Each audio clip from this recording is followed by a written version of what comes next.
and welcome to CNBC-TV18's Mumbai newsroom. I'm Ekta Batra. With me is Pavitra Parekh. Well, it is turning out to be a session where we are seeing some amount of profit booking on the screen as we speak. So we have the Nifty, which is down around 130 odd points. The mid-cap index, which is down around 169 odd points. The bank Nifty is underperforming courtesy the HDFC twins. So we do have some amount of pressure which is coming in from HDFC Bank.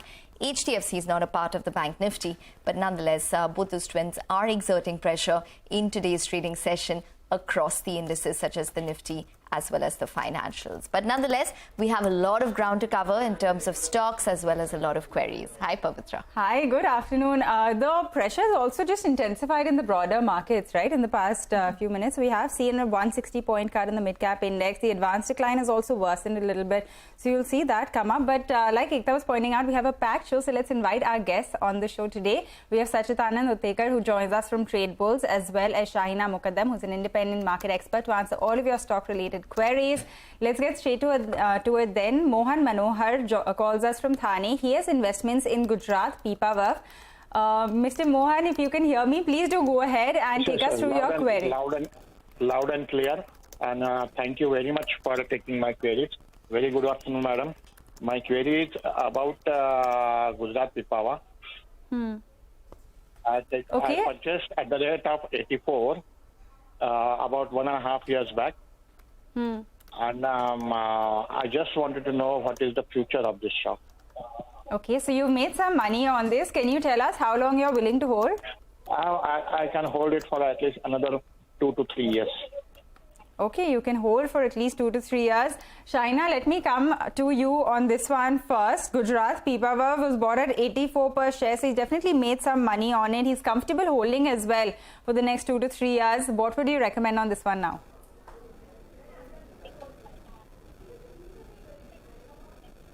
I think the question is for me. So basically, what I would suggest to the investor is that he's making money, and I think he should book profits at these levels and switch to maybe some other stock which is offering better returns over the medium to longer term as well as higher dividend.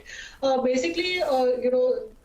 company is doing well and they're likely to report decent numbers because of the new gas terminal that has been put in place, commissioned recently. But at the same time, the company is in a capex mode. So to that extent, I think there is going to be some consolidation in the stock price for the medium term. So I would suggest a switch.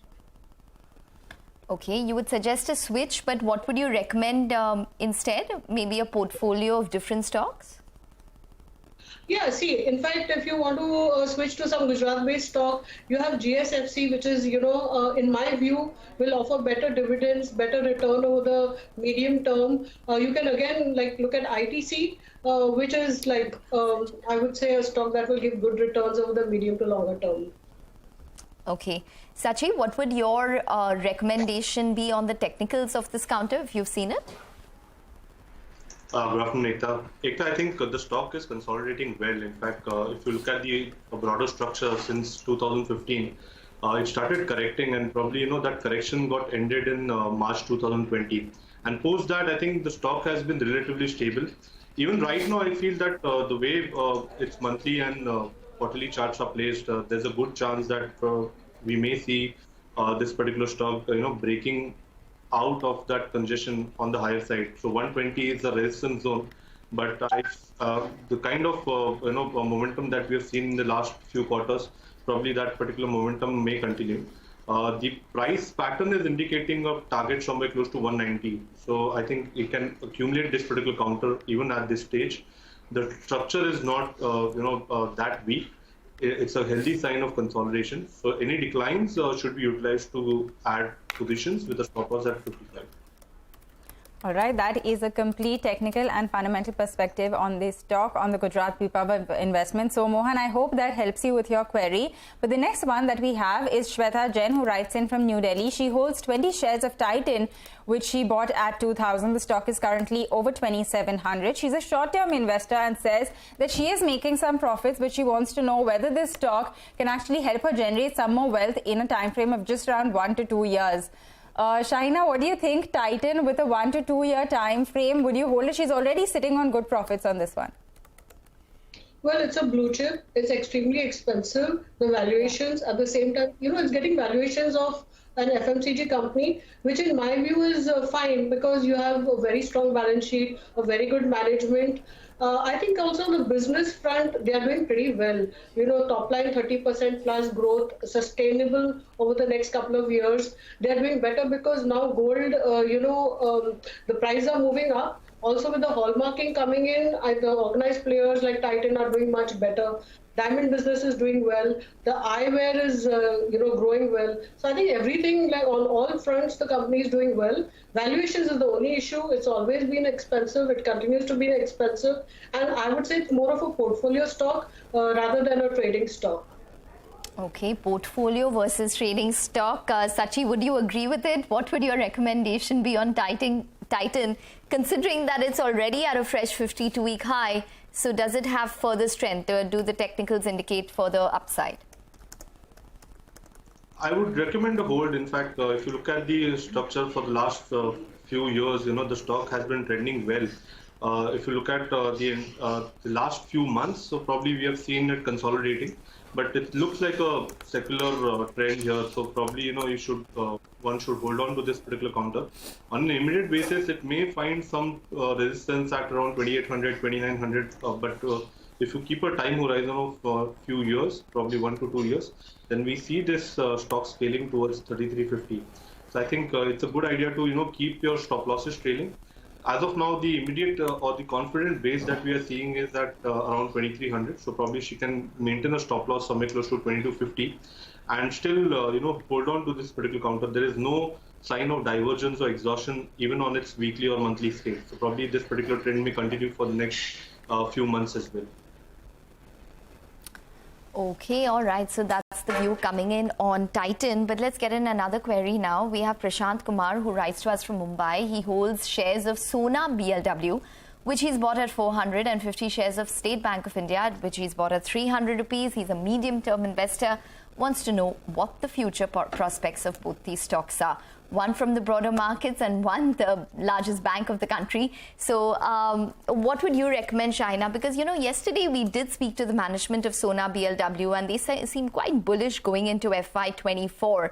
What would you recommend on Sona BLW in terms of a call on a medium-term basis as well as SBI?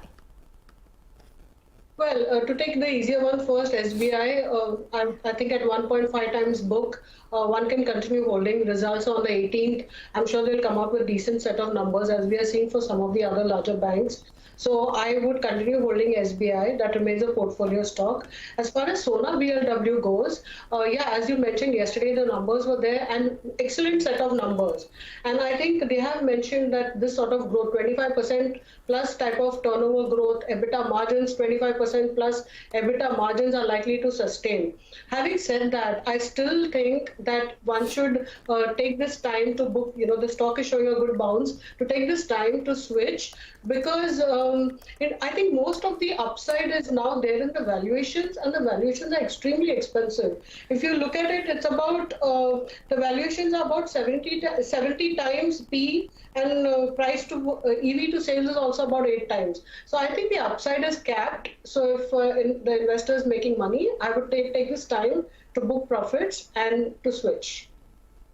Okay, that is on Sona BLW. Sacchitanand, let me come to you on this as well. Like Shahina was also pointing out, the stock has already run up a lot. It's up 20% in 1 month. The question is that from a medium-term perspective, do you think that, it makes sense to hold on, and then also, of course, on SBI? Well, I would rather recommend a hold and an add. In fact, if you look at the last few quarters, the stock was in a declining trend. And last 2 months, the rebound has been very swift. The base which has been formed somewhere close to around 400, I think this particular base looks confident. We see a kind of a double bottom formation here, and that confirmation is already set during this particular week. So probably any declines should be utilized to create more long positions here. Probably they can keep a stop loss somewhere close to around 420 on a weekly closing basis. Overall, the expectation is that there could be a change in trend which has already been exhibited, and this particular leg could extend towards 670, 680 kind of a zone. So probably I would recommend a buy and a hold.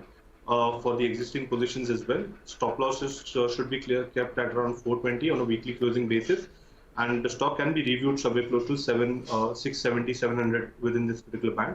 When it comes to SBI, I think the stock is again consolidating in a broader range. There is no sign of weakness here. The base at around 500 looks confident, and the rebound is also in line. So probably he can keep a stop loss somewhere close to 520 on a weekly closing basis. The structure is indicating that probably in few years the stock may scale towards 660 zone as well. So I think even here I would recommend a hold, keeping a stop loss somewhere close to around 520. Okay, all right. Well, the stock has given good returns in the past 1 year, as have a lot of the PSU banks. Well, for the markets, it's still sluggish. So 18,134 is currently holding for the Nifty. We have the mid-cap index, which is under pressure, so down around 0.5%. But on a week-to-date basis, it's still an outperformer as compared to the frontline indices. Need to take a short break, but more queries are answered on the other side. Stay tuned. Welcome back. You're still tuned into your stocks here on CNBC-TV18. The banking pack continues to be under pressure. It's 700 points lower over there. And like we were pointing out, the broader markets have also seen cuts only intensify. So 170 points gone on the mid-cap index, and the advanced decline is only getting a little bit worse. But with that, let's actually move back to our queries. We still have Sacchitanand and Shahina with us to answer all of your stock-related queries. And the next one comes in from Sanjeev Kumar, who writes to us from Mumbai. He holds 100 shares of Wellspun India at 100 and also 100 shares of IDFC First Bank at 50. He is a long-term investor and he wants to know whether he should hold or sell at current levels. He is a long-term investor. Shahina, both of these stocks on Wellspun and on IDFC First Bank, what would you suggest for at least a 2-3 year time horizon? I would suggest to hold on both of them, but for Wellspun, there is a buyback that has been announced, and 10th of May is the the record date. So at the price is 120.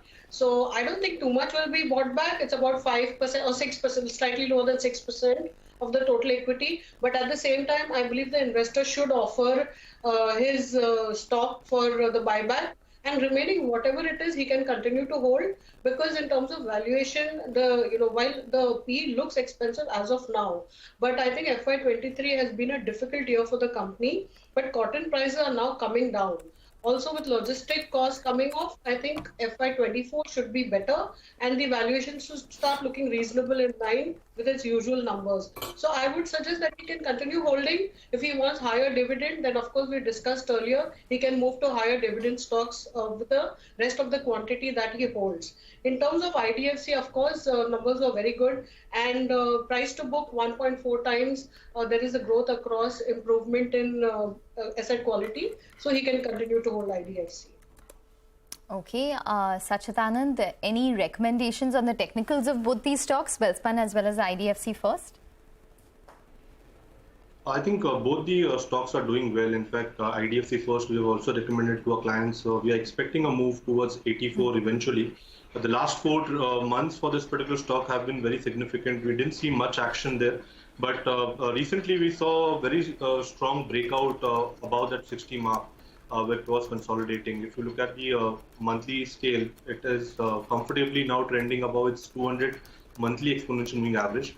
So these are good signs of trend improvement, and probably this particular breakout that we have seen could elevate the prices higher. What he can do is probably keep a stop loss somewhere close to around 48 on a weekly closing basis, and still accumulate this particular counter even on declines. We are looking at a price target somewhere close to 84. When it comes to Wellspun, there's a clear-cut sign of a double bottom formation somewhere close to around 65 levels. The move has been very rapid recently, so any pullbacks should be utilized to create some more longs. The stop loss should be placed somewhere close to around 74 on a weekly closing basis, and we may see this particular price again getting elevated towards 130 eventually. So I think both the stocks are at a good level wherein they can be accumulated. Okay. All right, let's get to another query then. Anish Mohan writes to us from Delhi. He holds 8,800 shares of Trident, which he's bought at around 18.5 rupees per share. So he's sitting on a profit on that particular stock. And he's a medium-term investor, wants to know the future prospects of his investments. Shahina, what would you recommend on Trident? Sitting on a profit currently, do you think it has further upside? Do the fundamentals provide any confidence? Yeah, actually, fourth quarter numbers were very strong, and I believe for textile companies, FY24 should be better because of lower raw material costs, lower transportation costs. And I think the investors bought it at a very good price. So I would recommend that he continues holding it. But he, re-looks at it once the price, say, crosses somewhere around 40 type of levels, because, the valuations are expensive. So I would look to book at higher levels, not at current levels. But do keep a stop loss. Okay, got that. Let's also ask Sacchitanand on Trident. How do you look at this one? Would you agree that at maybe a slightly higher level, you could look to get out? Exactly the same thought. I think one thing is very clear that he has to put a stop loss. I think the right level could be somewhere around 15 on a monthly closing basis. The trend is still in the corrective mode, and probably once we have a decisive move above 40-42 zone, probably that will be a good level wherein he can reconsider adding this particular stock. But as of now, I think whatever existing quantity he has, probably he can keep a stop loss somewhere close to 15. But review his positions once a breakout above 40-42 is evident. Okay, so that's on Trident. Let's get another query. Prasad writes to us from Pune. He holds 200 shares of VRL Logistics, which he's bought at an average price of around 580 rupees. Long-term investor wants to know what to do, whether he should continue to hold at these levels. Sacchitanand, what would you recommend on VRL Logistics? Prasad is currently making a profit, but do you expect it to probably see any further upside technically? Well, the trend is not that weak, but off late we have seen that somewhere close to around 680, 700, the stock starts losing its steam. So probably I think that will be a good level wherein he can book his profits. As of now, he can keep his stop losses very close. I think 570 could be an ideal level just below his cost price, so that he doesn't lose much on his trade. But definitely, 700 looks like a very strong resistance. So probably any move towards 680, 700 should be utilized to reduce his long positions. Okay, got that. And Shahina, finally coming to you on this one last query. What would you recommend on VRL Logistics? He is making a little bit of a profit now, but do you think there's more that can be made here? Basically, the numbers are not very, I would say, exciting. And the margins are under pressure. They're not increasing freight rates because they would like to increase the market share. So I think valuations are also on the expensive side. I would just look to switch. Okay, so you would look to switch when it comes to VRL Logistics. The stock, however, has given decent returns in the last quarter, or it's up around over 15%. But that's the word coming in on VRL Logistics. We do have some details coming in on Orin Pro as well as Gati. So these are a couple of stocks to keep in mind in terms of news-related updates which have come through. For Gati, it is their April business update, which is flashing on your screen. The stock up around 2% on the back of that news. Well, on that note, that's all the time that we have on the show. But do remember to email us all of your queries and we'll address them with our experts. Stay tuned. Closing bell up next.